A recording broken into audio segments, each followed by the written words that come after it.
I want to know, would you rather work in a 1986 Jim Crockett Promotions ring, a 1989 WWF ring, or a 1992 WCW ring? Crockett's rings were phenomenal. They were the best. So you're going Crockett ring all the way? 86. Crockett all the way. They were bump rings. They were big enough that you had room to get around in there and move around. They were the best. All right, let's see. We got two more here, as I promised, and we'll wrap up. Put it in reverse, Terry Weaver. You can thank little Andy. Would you rather eat a block of cheese or face the Road Warriors in a scaffold match? I'll get the cheese down somehow. He's stuffing cheese down his gullet. There we go. Amy wants to know, who would you rather, wrap it up, the birthday girl, who would you rather be managed by, Jim Cornette or Bobby the Brain Heenan? I probably wouldn't get much mic time if Jimmy was managing me, and justly so, because he's more than adequate to handle it. I think Bobby, even though was a great talker and all that, he knew to do just enough to get the weasel stuff going, but not take over the match and not put all the heat on him. You know, Jimmy was just such a talented talker. Why wouldn't you just turn it over to him? And I like to talk, so.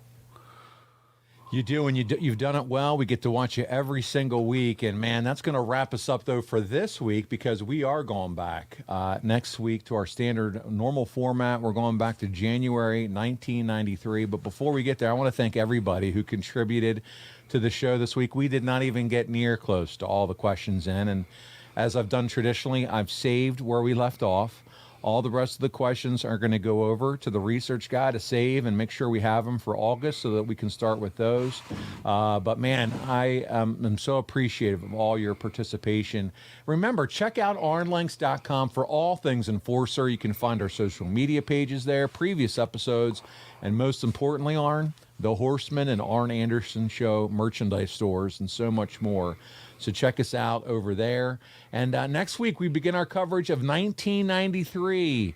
And listen, Arn, you weren't actively wrestling in January 1993, but that doesn't mean we're not going to have some fun reliving the days of January 93. We're going to look at Cactus Jack turning babyface, the return of Paul Orndorff. Dustin Rhodes wins the United States Championship. Flair leaves the WWF.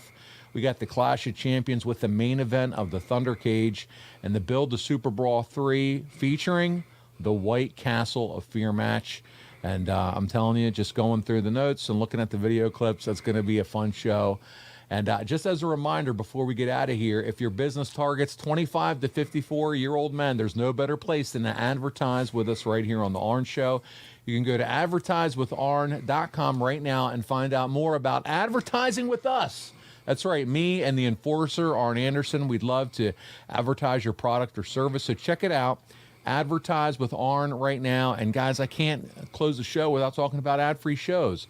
We have folks sitting right here in the chat. Yes, Terry, I know, White Castle always makes you hungry. As I mentioned, White Castle of Fear, he's thinking cheeseburgers. But, man, we have a live studio audience for today's recording. You can be a part of that if you join us at adfreeshows.com. You get all your podcasts early, ad-free, starting at just $9 a month. And if you sign up now, you can enjoy the first week completely on us for free. So sign up today at adfreeshows.com. Arn, thank you for doing this with me, my man. I had a blast with you. Back at you, buddy. Thanks for everybody that tuned in, gave us the questions. Hope you had a good time. And come down to see us this weekend in Raleigh. We're going to be there. Spend some one-on-one time. There you go. Make sure you stay in the loop and go see Arn at every opportunity that you have. On behalf of the Hall of Famer, the founder of the Four Horsemen, and the creator of the Spinebuster, Arn Anderson, this is Paul Bromwell, and we'll see you right back here again next week on Arn.